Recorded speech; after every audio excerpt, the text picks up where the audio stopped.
Assalamualaikum warahmatullahi wabarakatuh. Memperkenalkan, nama saya Yuan Ansari. Saya dari Prodi Perbankan Syariah semester 5 unit 2. Di sini saya akan menjelaskan sedikit materi tentang pemerintah segala ibu pasar untuk memenuhi tugas ujian akhir saya, yaitu dengan mata kuliah Ekonomi Makro Islam. Langsung saja saya mulai, yaitu yang pertama itu ada pengertian pasar. Nah, jadi pasar ini adalah tempat bertemunya pembeli dan penjual untuk melakukan transaksi jual beli barang dan jasa.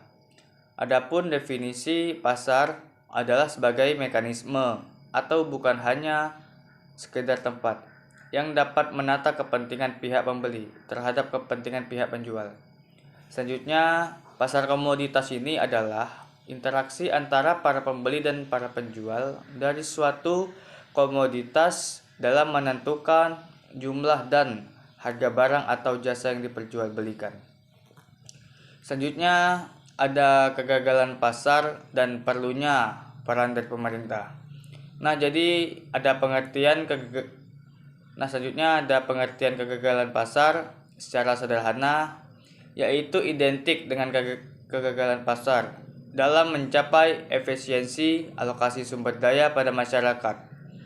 Namun pengertian ini tidak mutlak, tergantung dengan tujuan bagaimana suatu sistem yang diterapkan. Dan sebagaimana Jepang mengartikan kegagalan pasar sebagai kondisi di mana mekanisme pasar tifak mampu mencapai tujuan yang ditetapkan pemerintah, sehingga pasar ini pun menjadi tidak memadai dalam penyediaan infrastruktur dasar, pemenuhan kebutuhan dasar, dan pengiriman layanan penting bagi masyarakat. Selanjutnya ada peran dari pemerintah. Pemerintah ini senantiasa mempunyai peranan yang sangat penting.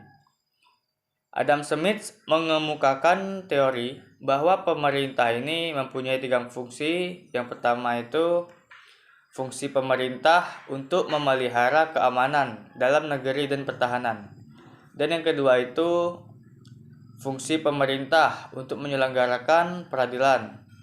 Dan yang ketiga ada fungsi pemerintah untuk menyediakan barang-barang yang tidak disediakan oleh pihak swasta, seperti halnya dengan jalan dan sebagainya.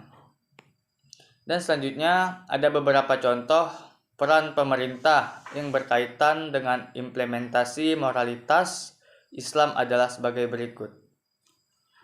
Yang pertama itu ada memastikan dan menjaga implementasi nilai dan moral Islam secara keseluruhan. Selanjutnya yang kedua, memastikan dan menjaga agar pasar ini hanya memperjualbelikan barang dan jasa yang halalan thayyiban. Barang yang haram dan makruh beserta mata rantai produksi, distribusi, dan konsumsinya harus dilarang secara tegas. Dan yang ketiga itu melembagakan nilai-nilai persaingan yang sehat atau fair play, kejujuran, keterbukaan, dan keadilan. Dan yang keempat itu menjaga agar pasar hanya menyediakan barang dan jasa sesuai dengan prioritas kebutuhan sebagaimana diajarkan dalam syariah Islam dan kepentingan perekonomian nasional. Dan yang terakhir itu ada peran pemerintah dalam mengawasi pasar dalam Islam. Jadi peranan pemerintah ini sangat penting untuk lebih menjamin berjalannya mekanisme pasar secara sempurna. Rasulullah SAW sendiri telah menjalankan fungsi sebagai pengawas pasar atau al-hisbah yang kemudian banyak dijadikan acuan untuk peran negara terhadap pasar. Nah, jadi inilah video singkat saya. Lebih dan kurang saya mohon maaf. Wabillahi taufiq wal hidayah. Assalamualaikum warahmatullahi wabarakatuh.